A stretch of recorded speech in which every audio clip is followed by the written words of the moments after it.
ধর্মনিরপেক্ষ দেশ হলেও একাধিকবার পদবীর জেরে দেশদ্রোহী খোঁটা শুনতে হয়েছে তাকে। শুধু তাই নয়, ভারতীয় সিনেমায় তার অবদান ভুলে নেট পাড়াতেও বারংবার দাবি করা হয়েছে পাকিস্তানে চলে যান। তা সত্ত্বেও বারংবার আন্তর্জাতিক ময়দানে গর্বের সঙ্গে ভারতের সংস্কৃতি তুলে ধরেছেন সলমন খান। কখনো সিনেমার মাধ্যমে সর্বধর্ম সমন্বয়ের বার্তা দিয়েছেন, তো কখনো বা আবার স্বেচ্ছাসেবী সংস্থা খুলে দুস্থদের সাহায্য করে বুঝিয়ে দিয়েছেন যে তিনি আদতে মানবতার ধর্মে বিশ্বাসী। তার বাড়িতে যেমন ঘটা করে গণেশ চতুর্থী, দিওয়ালি পালন করা হয়, তেমনি ঈদ উদযাপন করা হয়।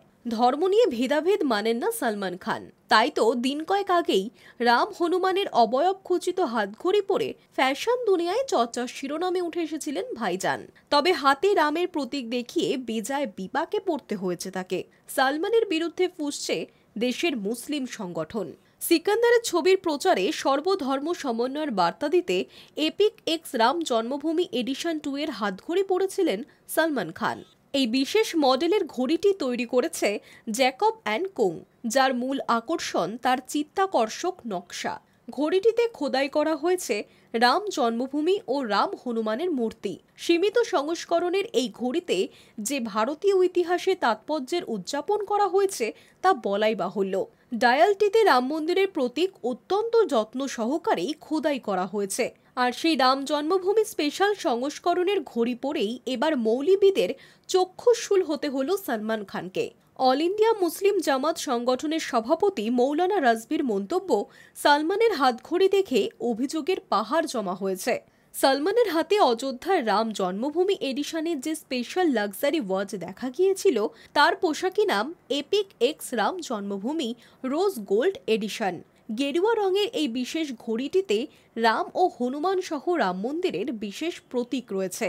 লাক্সারি ব্র্যান্ড জেকব অ্যান্ড কোম্পানির ডিজাইন করা এই বিশেষ ঘড়ির দাম শুনলে চক্ষু চরকগাছ হওয়ার জোগাড়। জানেন কত দাম এই হাতঘড়ির? ৬১ লক্ষ টাকা। হ্যাঁ, ঠিকই শুনছেন। বৃহস্পতিবার নিজের সোশ্যাল মিডিয়ায় এই বহুমূল্য ঘড়ি পরে নিজেই ছবি পোস্ট করেছেন ভাইজান। এই লাক্সারি ঘড়ি পরে কি কোনো বিশেষ বার্তা দিতে চেয়েছেন অভিনেতা? নেটিজেনদের মতে এটা সিকান্দার সিনেমার প্রচারেরই এক অংশ। সম্ভবত এই হাতঘড়ি পরেই ফের সর্বধর্ম সমন্বয়ের বার্তা দিতে চেয়েছেন সলমন খান, যা নিয়ে তাকে বিতর্কের মুখেও পড়তে হয়েছে। যদিও বিতর্কে যেতে নারাজ সলমন খান। তার কথায়, আমি কোনো কন্ট্রোভার্সি চাই না।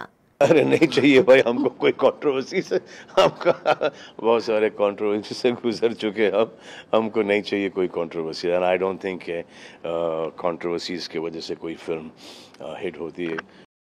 High news network.